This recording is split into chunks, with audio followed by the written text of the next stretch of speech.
The Land of Neverbelieve, explored and documented by Norman Messenger.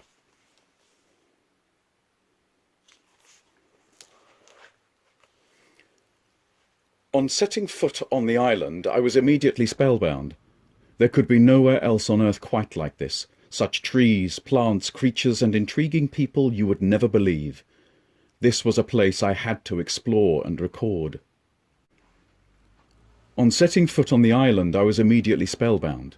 There could be nowhere else on earth quite like this. Such trees, plants, creatures, and intriguing people you would never believe. This was a place I had to explore and record.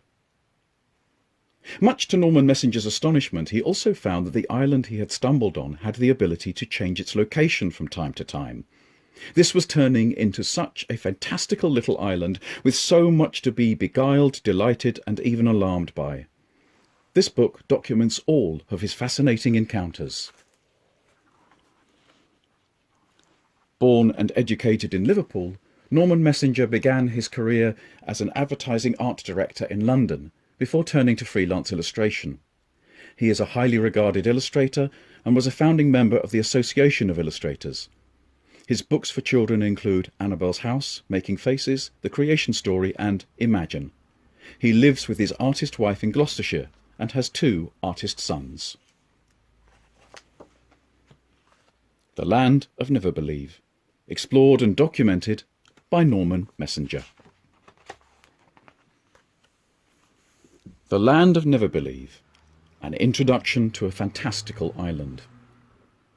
On the day I discovered the island of Neverbelieve, I had been quietly pottering about at sea in my boat, when I suddenly became aware of a spectacular-looking island ahead. I hadn't seen it before. Puzzled and fascinated, I felt compelled to approach it and investigate. On setting foot on the island, I was immediately spellbound. There could be nowhere else on earth quite like this. Such trees, plants, creatures, and intriguing people you would never believe. This was a place I had to explore and record, and I felt I had to move quickly with this task, when it was later explained how the island behaves. The island has the unexpected ability to produce legs from time to time. These enable it to silently rise up, water and sand dripping from it, and walk off to a fresh location where it will settle for an indeterminate period, from a few days to several months. It moves purely on a whim, and in doing so becomes impossible to locate. Understandably, this is why the islanders never attempt to sail or swim.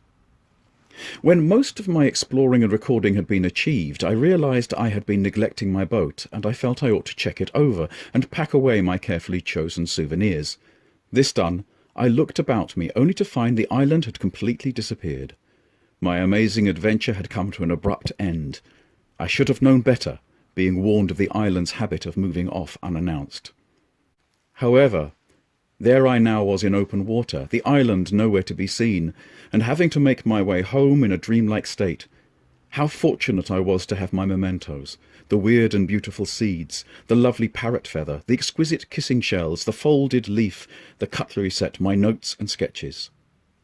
I hope this book will give some insight into the peculiar and mesmerizing encounters I had on this little island.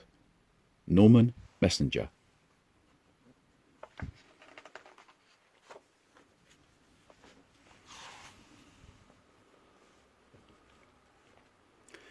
The Land of Neverbelieve, a map of the island.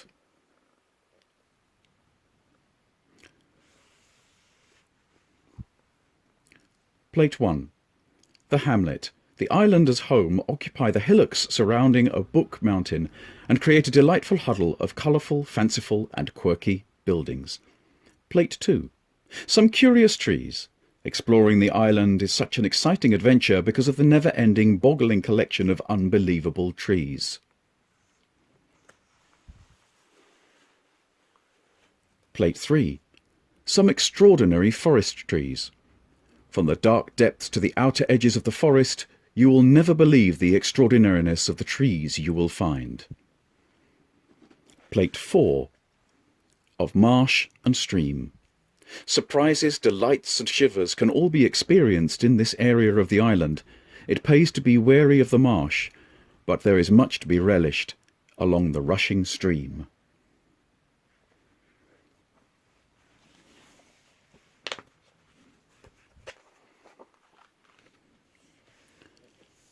The hamlet.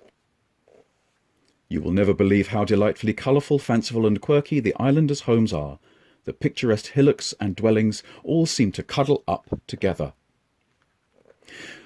Touring around the various houses, I had many an enlightening experience being shown the huge variation in style.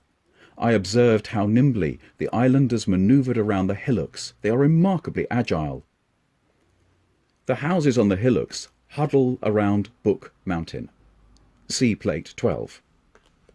The circular globe trees grow on the hillocks and are very shallow-rooted, so during periods of high wind they are often blown downhill. The islanders see the trees as a symbol of their continuing life on the island and will always set about replanting them with great vigour.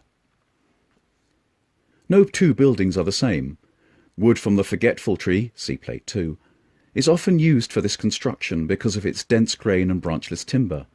The interiors are spacious but modestly furnished, and the exteriors are painted in sugary colours, giving them an edible cake-like appearance. Brick doors are a great tradition. Slim bricks are gathered from the brick tree for the purpose, see Plate 2. The curved bricks can be straightened when freshly cut. Curved brick, straightened brick. Windows vary in style, and the use of stained glass is very popular. Some of the hillocks on which the houses are built have delightful underground caves. They contain beautifully coloured stalactites and stalagmites, as well as providing water.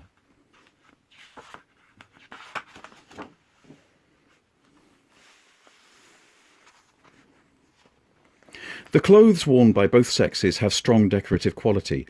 Some are spectacularly inventive in their use of natural materials and fabrics, either made or found on these shores. Grasses become coats, flowers become hats, leaves become jackets, and so on. The islanders' crafting abilities enable them to embellish and adorn themselves so creatively. Hats are very popular with both men and women. The islanders' cloven feet give them an impressive sure-footedness on the undulating island terrain, particularly on the steep hillocks where their homes are.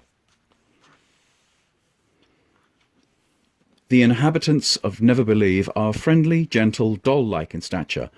I took to them immediately, and they were very kind, showing me their skills in caring for and developing the crop garden. The fearsome faces of the cats disguise a surprisingly friendly nature. Their fur comes in a variety of colours: red, blue, yellow, purple.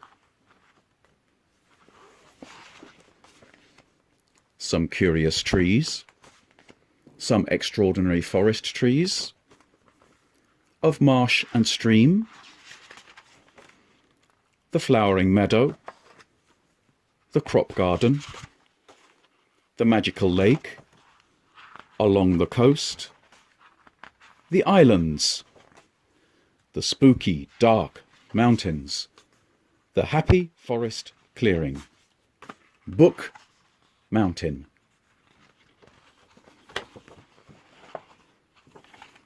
Book Mountain. You will never believe it, but Book Mountain quietly tells stories at bedtime. The islanders choose to build their homes in its shadow to enjoy the storytelling that ensues each evening. What could be nicer than a double night's sleep? At the time of the new moon, a second moon appears, which doubles the length of the night. I was fortunate to experience one of these nights and to enjoy a long, luxurious, uninterrupted sleep. Book Mountain closely resembles a giant pile of books. When mature, the unusual book-shaped rock formations split open to reveal book pages. I likened this splitting sound to the squeaking crack of ice. Nobody knows where the sky travellers come from or where they go. The bright stars in the sky are really starfish crossing from one side of the island to the other, see Plate 8. The islanders completely encircle Book Mountain with their homes, creating a picturesque huddle, see Plate 1.